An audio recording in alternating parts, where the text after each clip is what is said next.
오늘 본문의 말씀을 가지고 교회 공동체라는 그런 제목으로 말씀을 전가하고자 합니다. 우리가 교회 공동체 하면은 지금 우리가 모여 있는 이 우리 모두를 교회 공동체라 그렇게 그죠 부르고 있습니다. 이 교회 공동체가 얼마나 귀하고 얼마나 소중한지 모릅니다. 이 교회 공동체를 바로 우리가 이해를 할 때는 참 옆에 있는 성도가, 내 곁에 있는 성도가, 또 우리 교회에 속한 성도가 얼마나 내게 신앙적으로나 인격적으로 또 내 삶에 얼마나 많은 유익을 주는 그런 사람들인가, 이걸 우리가 알 수가 있습니다.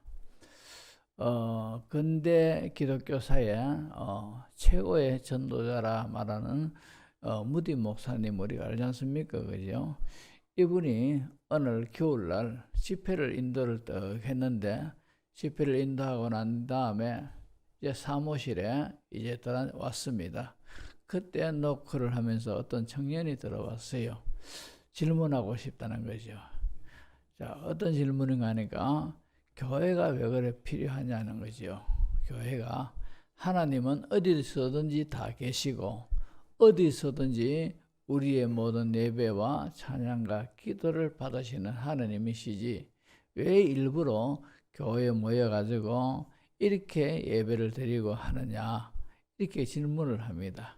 그러니까 그때 그 사무실에 겨울이다 보니까 난로를 피웠습니다. 난로 안에는 조개탄이 쭉 불타고 있었어요. 그래가지고 이 무디 목사님이 그 청년에게 아무 소리 안 하고 청년에게 불집게를 가지고 이 난로 뚜껑을 열어보라 합니다. 난로 뚜껑을 열어보니까 난로 뚜껑에는 파랗게 불이 지금 피어오르고 있습니다.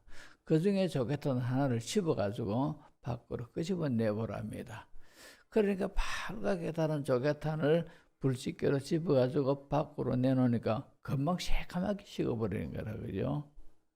그러니까 새까맣게 식은 이 조개탄을 다시 불집게로 집어넣으라는 거죠. 넣으니까 금방 또 이 조개탄이 빨갛게 되더라는 거죠. 교회가 바로 이런 곳입니다. 그죠? 이런 공동체가 이런 유익을 주는 곳입니다. 이렇게 그죠? 설명을 하니까 청년이 알아들었습니다 하면서 나가더라는 거죠. 우리가 흔히 시내가에 보면은 조약돌이 있지 않습니까? 그죠? 조약돌에 보면은 뭐 이렇게 생긴 조약돌도 있고 저렇게 생긴 조약돌도 있지만도, 그러나 공통점은 전부 다 깎여가지고 이 모양 저 모양으로 동글동글동글하게 그렇게 생겼더란 말입니다. 근데 어떤 그죠? 조각가가 이 조약돌을 그렇게 따듬은 것이 아니고 저절로 그래 됐는 거라, 그죠? 저절로 동글동글하게 됐는 거라. 원형은 뭐 희한한 돌 모양이었을 겁니다. 그런데 누가 이렇게 어떻게 해서 이 조약돌이 이렇게 동글동글하게 그렇게 만들어졌느냐? 수많은 풍상을 겪고 수많은 냇가에 물 내려가면서 이 조약돌이 시치고 깎이고 바람에 시치고 깎이고 이러기를 수백 년 이렇게 하는 가운데서 그 돌들이 전부 다 동글동글하게 보기 좋게 그렇게 되진 것이 바로 조약돌입니다. 교회 안에서 보면은 성도들로부터 원치 않게 교회 생활 하는데 내가 이리 지치고 저리 지치고 마음에 이렇게 그저 상처를 받고 저렇게 힘듦을 겪고 그러면서도 꾹 참고 그저 신앙생활 하다 보면은 나도 모르게 어느새야 나도 조약돌처럼 동글동글하게 내 인격이 그만큼 아름답게 성숙해지는 줄로 믿습니다.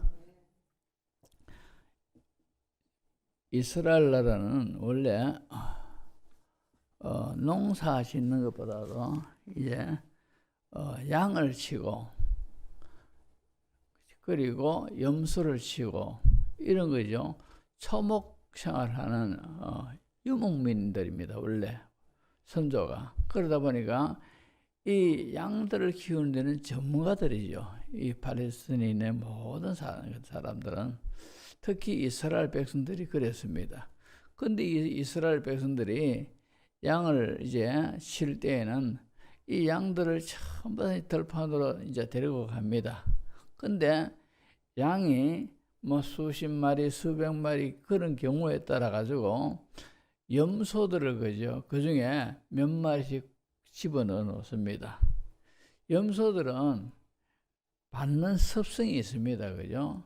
그러다 보니까 이 염소들이 양틈에 있으니까 심심하면 옆에 있는 양을 툭툭 불러봤습니다. 그러니까 양들이 얼마나 힘들고 얼마나 고통스럽겠습니까? 철이 없는 양은 주인에게 그죠?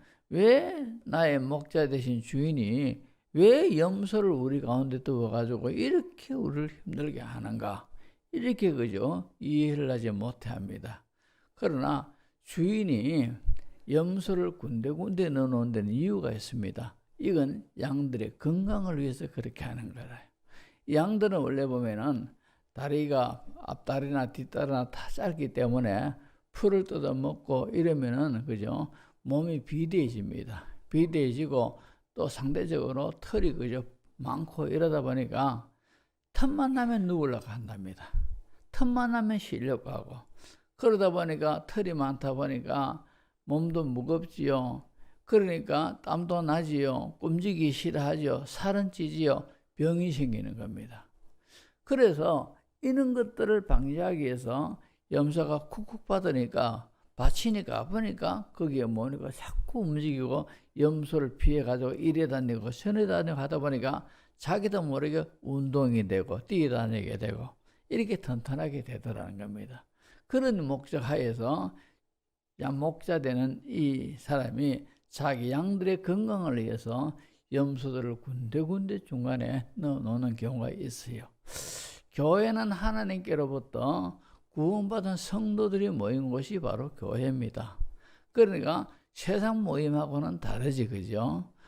그런데 세상 모임하고 다르고 하나님을 믿고 예수 그리스도를 구주로 고백한 거듭난 성도들이 모인 곳이 교회인데 그렇다면 사랑이 가득하고 기도가 있고 주 안에서 형제의식을 가지고 서로서로 사랑으로 교제하고 이런 이상적인 공동체가 돼야 되는 것이 마땅합니다. 그런데도 보면은 그죠? 그렇지 아니하고 교회 안에서도 이런저런 다툼이 있고 이런저런 힘든 일들이 일어나게 돼 있다 말입니다. 왜 그러느냐?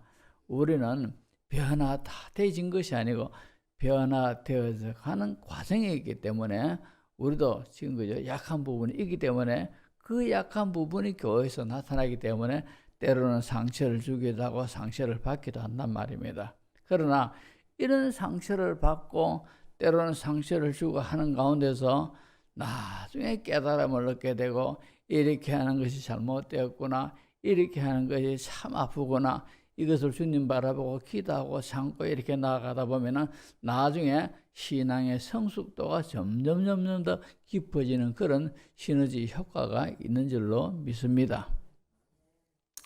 이렇게 해서 교회 공동체는 너무너무 참 귀한 공동체입니다. 자, 오늘 우리가 본문을 보시면은 삼손이 나오고 있습니다.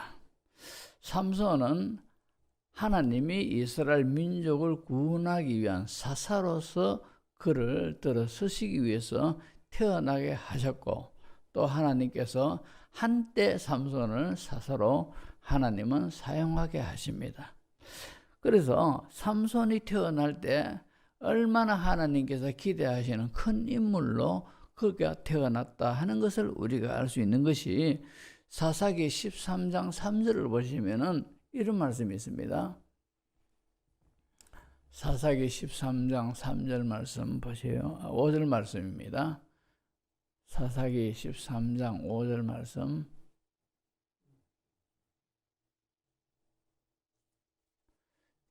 거기 보면은 보라 내가 임신하여 아들을 낳으리니 그의 머리 위에 삭도를 대지 말라. 이 아이는 태에서 나옴으로부터 하나님께 바쳐진 나실인이 됨이라. 그가 블레셋 사람의 손에서 이스라엘을 구원하기 시작하리라. 이제 블레셋이라는 엄청난 대적이 있는데 이 블레셋이라는 족속 앞에서 이 이스라엘은 너무너무 짓눌리고 너무너무 시달리는 그런 민족입니다. 왜? 힘이 약하니까 블레셋보다도.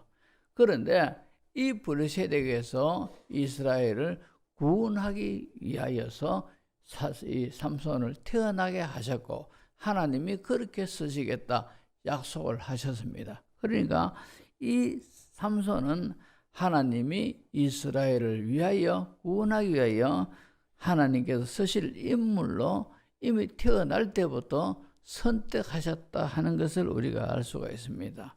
그런데 이 사사기 13장부터 삼손이 등장을 합니다. 성경에. 그리고 13장, 14장 이 두 장에 걸쳐서 삼손의 그 모든 행한 일들은 나시린으로 태어났고 하나님의 기대를 한 몸에 받고 성장을 했지만도 그가 커서는 여자만 밝히는 그런 사람으로 살아갑니다. 여자라면 사죽을 못서는 그런 사람이 되어버립니다. 그러니까 사사로는 이 모든 위치와 이 직무를 잊어버리고 여자 밝히는 데만 쫓아다니는 그런 일을 하는 것이 삼손입니다. 그런데 그런 중에서 오늘 본문의 상황은 전혀 다른 삼손을 보게 됩니다. 지금 본문의 내용은 이스라엘과 이스라엘 원수인 나라인 블레셋 사람들이 삼손을 잡기 위하여 유다에 진을 쳤습니다. 그러니까 진을 치고 유다를 또 공격하려고 하니까 유다 사람이 기겁을 했습니다. 그래가지고 왜 또 우리나라를 침공합니까? 왜 우리나라를 힘들게 하기 위해서 이렇게 또 군대를 이렇게 또 일으켰습니까? 이렇게 물으니까 하는 말이 삼손 그놈을 잡기 위해서 왔다는 거죠. 삼손이 무엇을 잘못했습니까? 이래 물으니까 바로 제가 설교 중에 또 그 이야기가 나옵니다만도 사오전 삼손을 잡기 위해서 군대를 일으켰다 합니다. 그러니까 이 유다 사람들이 도저히 전쟁을 해봐야 싸워봐야 결과는 뻔한 겁니다. 자기들이 대패해야 하는 것이 분명하기 때문에 그러면은 우리가 삼손을 잡아다가 당신들에게 넘겨주겠습니다. 이렇게 그죠 약속을 합니다. 그래서 블레셋 사람들을 비위를 맞추기 위해서 삼손을 잡아갑니다. 오늘 본문 11절을 보시면은 유다 사람 3,000명이 에담 바이텀에 내려가서 삼손에게 이르되 너는 블레셋 사람이 우리를 다스리는 줄을 알지 못하느냐? 이 말이 무슨 말입니까? 우리가 블레셋 사람들의 눈치를 보고 살아가는 줄을 왜 모르느냐 이 말입니다. 그런데 네가 어찌하여 우리에게 이같이 행하였느냐 하니 삼손이 그들에게 이르되 그들이 내게 행한 대로 나도 그들에게 행하였노라 하니라. 이 말이 무슨 말인가 하니까 이 블레셋 사람들이 자꾸 이제 그죠 이 유다 사람들이 농사를 지면은 자기들이 뭐 수확해서 가버려버립니다. 뺏어가지고 가버립니다. 이걸 보고 성이 나가지고 삼손이 이 여우를 잡아다가 여우골에 불을 붙여가지고 이 추수 때가 다 돼가는데 이때 블레셋 사람들의 이제 밭에다가 이 불붙은 여우들을 풀어놔 버리는 겁니다. 그래가지고 블레셋 사람들의 모든 들판들을 다 태워버려요. 삼손이. 너도 한번 당해봐라 이런 식으로 그 말이 지금 그죠 삼손이 그들에게 이르되 그들이 내가 행한 대로 나도 그들에게 행하였노라 하는 것이 바로 그런 뜻입니다. 자 그리고 또 13절 보십시오. 그들이 삼손에게 말하여 이르되 아니라 우리가 다만 너를 단단히 결박하여 그들의 손에 넘겨줄 뿐이요 우리가 결단코 너를 죽이지 아니하리라 하고 세 밧줄 둘로 결박하고 바위 틈에서 그를 끌어내니라. 그러니까 유다 사람 3,000명이 에담에 숨어있는 이 삼손을 찾아와 가지고 지금 이렇게 저렇게 말하면서 지금 삼손을 찾아가지고 이제 결박하여서 블레셋 사람에게 넘겨주는 그런 내용이 바로 오늘 본문의 내용이다 이 말입니다. 자, 우리가 여기서 눈여겨볼 것은 이런 상황에서 삼손이 자기 동족들이 자기를 잡아다가 블레셋 사람들에게 넘겨주는 이 과정에서 한 번도 따지거나 저항하지 아니하고 순순히 그저 결박하는 대로 그냥 결박당합니다. 우리가 일반적으로 생각해도 이상합니다. 자기 동족들이 자기가 살겠다고 자기들의 동족인 이 삼손을 블레셋 사람에게 넘겨주려고 하니까 삼손 입장에서는 얼마나 배신감을 느끼고 얼마나 섭섭하고 자기 동족에게 얼마나 야속한 마음이 들겠습니까? 왜? 자기가 누굽니까? 자기도 유다 족속이고 똑같은 동족인데 이 동족이 어떤 유사시에는 자기를 지키고 자기를 보호하고 자기를 위해 주어야 할 동족이 오히려 자기들은 살겠다고 하면서 자기들이 살기 위해서 자기들의 동족인 삼손을 지금 블레셋 사람들에게 결박하여 넘겨주려고 하고 있다 이 말입니다.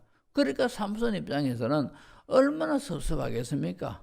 얼마나 배신감도 느껴지고 얼마나 그죠? 참 나는 그래도 마음속으로 이 유다 우리 민족이 내 동족이고 이게 늘 생각하고 있는 사람인데 이들은 오히려 자기들이 살기 위해서 나를 잡아다가 블레셋 사람들에게 넘겨주고 자기들은 살렸고 이런 행동을 하니까 얼마나 서운하고 섭섭하겠습니까?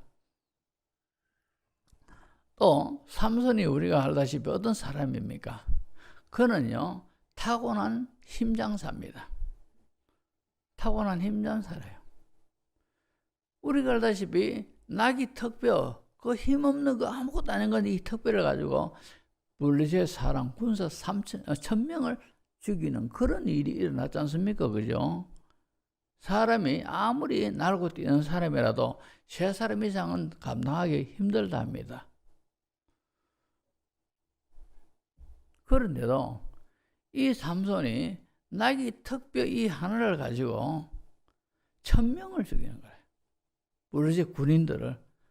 그래서 늙어 빠져가지고 휘느적 하는 그런 사람이 아니라 군인들 1000명을 이 낙이 턱뼈 죽이는 그런 사람이라요. 그런 것 때문에는 자기 동족이 자기를 잡으러 왔을 때 자기가 힘을 뻗쳐가지고 저항을 할 수도 있고 도망도 갈 수도 있습니다. 그런데도 아무런 저항도 하지 않냐고 순순히 결박당하고 지금 끌려가려고 하고 있는 겁니다. 왜 이렇게 합니까? 삼손이 왜 이런 태도를 취하고 있느냐 이 말입니다.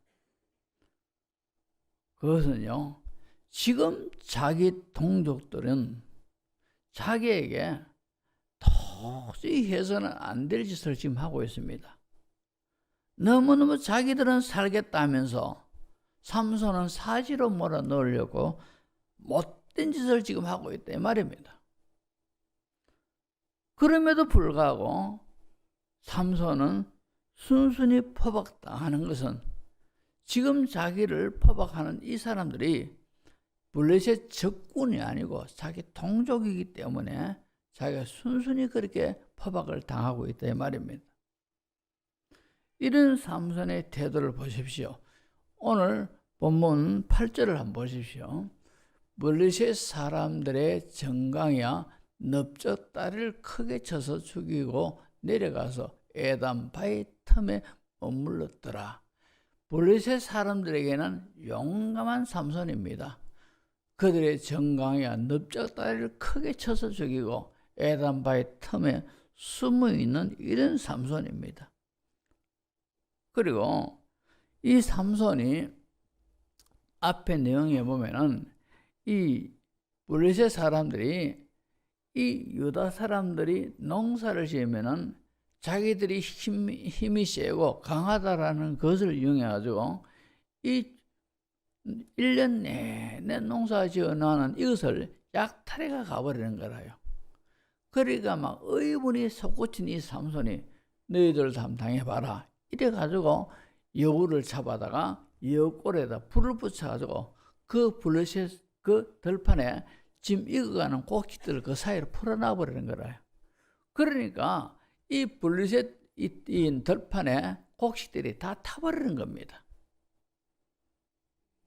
이런 일로 인해 가지고 블레셋 사람들이 군대를 일으켜 가지고 유다를 침공하였고, 놀란 유다 사람들이 왜 당신들이 우리를 침공합니까? 물으니까 삼손이 이러했기 때문에 이 삼손을 잡으러 왔다는 거죠. 삼손만 넘겨주면은 우리가 순순히 물러가겠다, 그렇게 말하는 겁니다. 근데 우리가 알다시피 삼손이 이제 그런 큰 일을 해놓고 틀림없이 이 블레셋 사람들이 자기가 했는 짓이다 하는 것을 이미 알 거다 말입니다. 그렇다면 이 사람들이 그냥 있는 것이 아니고 나를 잡으려고 혈안이 되어 있을 것이다. 그러면은 내가 숨어야지. 숨으려고 하면은 이 자기 동족들이 있는 어느 지역에 숨는 것이 더 안전합니다. 그죠? 왜? 자기 동족들이 있는 그곳에 숨어야만이 더 안전한데, 지금 에담이라는 그곳에 지금 숨어 있습니다. 이것이 뭐 에담이라는 곳이 어딘가 하면은 이 블레셋 지역 내에 있는 어느 한 곳입니다. 그러면은 삼손이 불을 질러놔 놓고는 자기 동족이 있는 그곳에 와가지고 숨으면은 더 안전할 것인데, 왜 불을 질러놔 놓고 블레셋 경내 안에 있는 에담이란 그곳에 왜 숨어 있습니까? 삼손은 생각하고 남들 생각하는 게 있습니다. 왜 그런가 하니까 자기 동족이 있는 곳에 숨으면은 이 블레셋 사람들이 이 삼손이나 유다 사람들은 전부 다 한 통속에다 이래가지고 자기 까닭에 자기 동족들이 해를 입을까 싶어가지고 이곳에 안 숨어 있고, 오히려 자기 혼자 위험 부담이 훨씬 많고 더 위험한 블레셋 경내에 있는 에담이란 그곳에 가 숨어 있더란 말입니다. 숨어 있는 것도 자기 동족을 생각해서 자기 동족들에게 어떤 손해가 피해가 갈까 싶어가지고 일부러 자기는 그곳에 가 숨었더란 말입니다. 이 정도로 삼손이 행동 하나하나 하는 것이 자기 동족을 위해서 지금 하고 있더란 말이죠.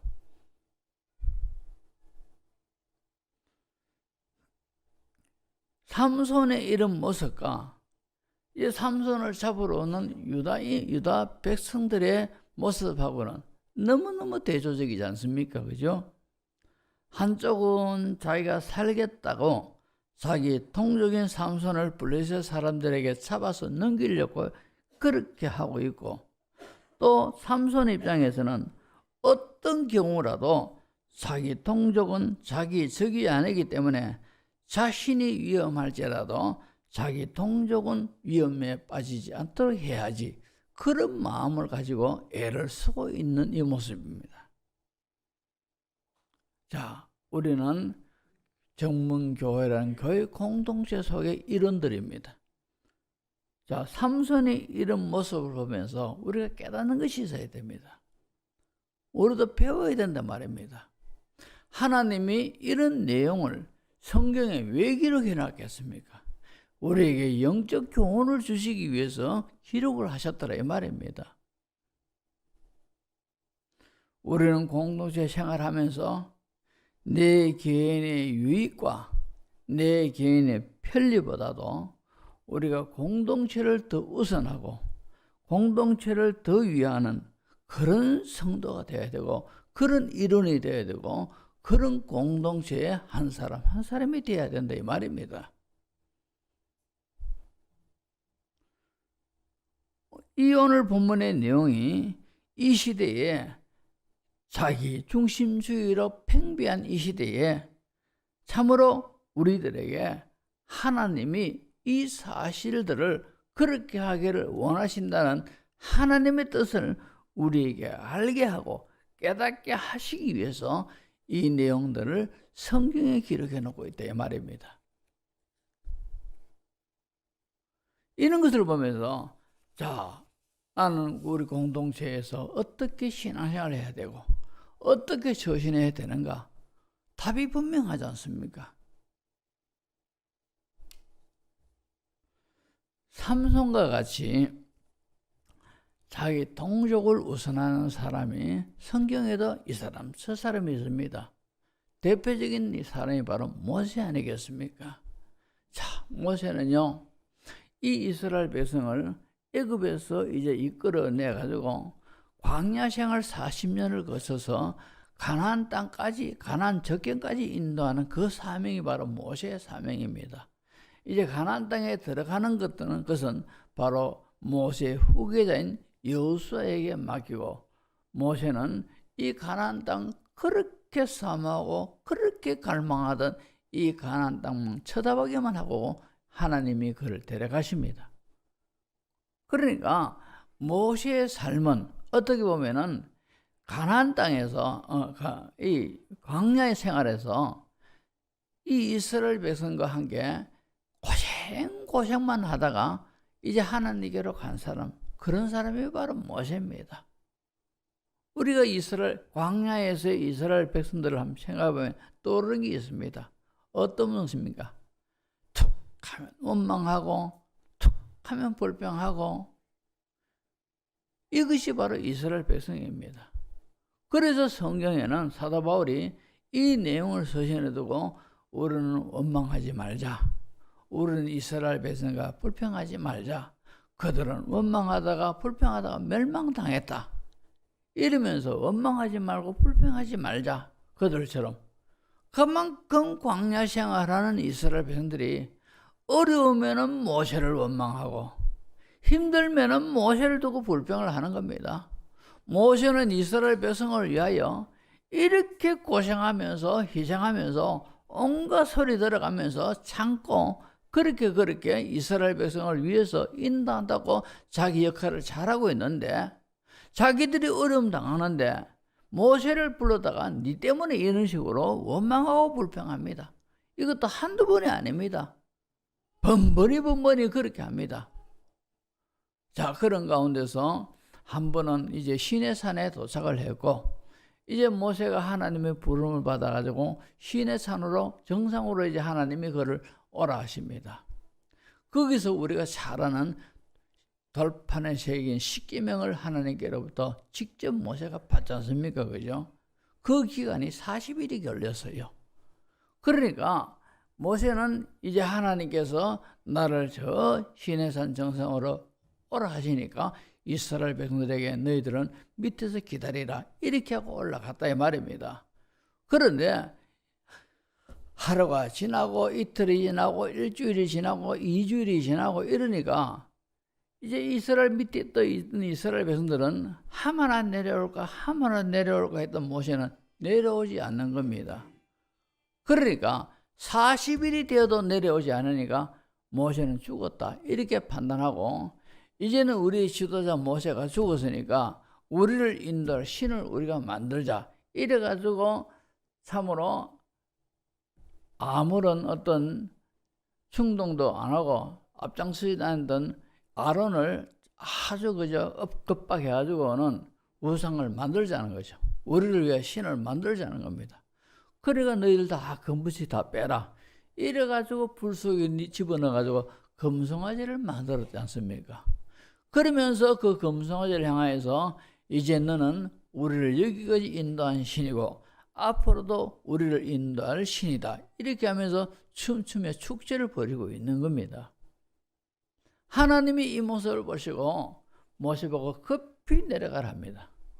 그리고는 하나님이 이런 이스라엘 백성에게 굉장히 하나님께서 성을 냈어요. 그래가지고 이 이스라엘 백성을 전부 다 죽이려고 했어요. 모세한테 내가 이 백성들을 전부 다 죽이고 내가 너를 새로운 민족을 세워가지고 내가 내 뜻을 이루겠다, 이런 식으로 모세에게 말씀하십니다. 그때 그 소리를 듣고는 모세가 기겁을 합니다. 하나님 앞에 엎드려가지고 이런 기도를 합니다. 출애굽기 32장 31절 32절을 보면은 모세가 여호와께로 다시 나아가 여짜오되 슬프도소이다, 이 백성들이 자기들을 위하여 금신을 만들어 사오니 큰 죄를 범하였나이다. 그러나 이제 그들의 죄를 사하시옵소서. 그렇지 아니하시면 원하건대 주께서 기록하신 책에서 내 이름을 지워버려 주옵소서. 생명책에 자기 이름을 빼라는 거죠. 그럴 정도로 이 백성을 죽이려고 작정하시면 차라리 내 이름을 생명책에서 빼뿌이소. 하나님, 자기 이름을 하나님의 생명책에서 빼버리라 할 정도까지 지금 모세는 이스라엘 백성을 살려달라고 하나님 앞에 지금 이렇게 기도하고 있다 이 말입니다. 자기 동족들은요, 모세를 향하여 원망하고 불평하고 따지고 늘 모세를 힘들게 했지만도 모세는 이 이스라엘은 공동체를 위해서, 심지어는 자기 영원한 생명이 거기 생명책에서 지워질 망정 하나님 이 백성을 지켜달라고, 용서해달라고, 불쌍히 여겨달라고 목숨 걸고 지금 기도하고 있더래 말입니다. 이 정도로 모세는 공동체를 위해서, 자기 공동체를 위해서, 그냥 육신의 생명이 아닙니다. 내 영원한 생명까지도 빼버리라는 거죠. 그럴 정도까지 이스라엘 백성을 위하여, 자기 공동체를 위해서 이렇게 결사적으로 기도하고 위하고 있는 사람이 바로 모세입니다. 또 그런가 하면은 우리가 에레미야를 한번 보십시오. 에레미야 20장 8절을 보시면은 에레미야가 이렇게 말합니다. 내가 말할 때마다 외치며 파멸과 멸망을 선포함으로 여호와의 말씀으로 말미암아 내 종일토록 치욕과 모욕거리가 되었습니다. 그러니까 내가 말할 때마다 하나님이 에레미야에게 유다 민족에게 선포하라 했습니다. 어떤 선포입니까? 너희들이 죄값으로 인하여 이 나라가 멸망한다는 것이요. 이 멸망한다는 이 소식을 선포하라는 거죠. 바벨론에 의해서 멸망할 것이다. 이걸 선포하라는 거죠. 그러니까 이 유다 사람들이 듣기로는 저건 손 적국을 편들고 적국을 위하고 적국을 위해서 지금 이렇게 외치고 있다. 이렇게 오해를 하게 된 내 말입니다. 가뜩이나 뒤숭숭한 분위기를 이 유다 백성들이 다 느끼고 있는데다 거기다가 엎친 데 덮친 격으로 너희들은 멸망한다. 바벨론에 의해서 포로로 끌려갈 것이다. 너희들 죄값으로 거는 것이다. 회개하라. 그러면 살리라. 이런 식으로 선포하니까 이 말로 인하여서 파멸과 멸망을 선포함으로 여호와의 말씀으로 말미암아 내가 종일토록 치욕과 모욕거리가 됐다는 거죠. 저는 순매국노다. 온갖 그죠 모욕을 당하고 심지어는 그죠 육신적인 고통도 당하고 죽을 뻔한 그런 일도 많이 겪습니다. 그래서 그 뒤에 구절을 보십시오. 내가 다시는 여호와를 선포하지 아니하며 그의 이름으로 말하지 아니하리라 하면, 조금 전에 전자에 8절에 그런 결과를 당하니까 내가 다시는 여호와를 선포하지 아니하며 그의 이름으로 말하지 아니하리라 이렇게 다짐을 했지만도 나의 마음이 불붙는 것 같아서 골수에 사무치니 답답하여 견딜 수가 없나이다. 그렇게 말하더라 말입니다.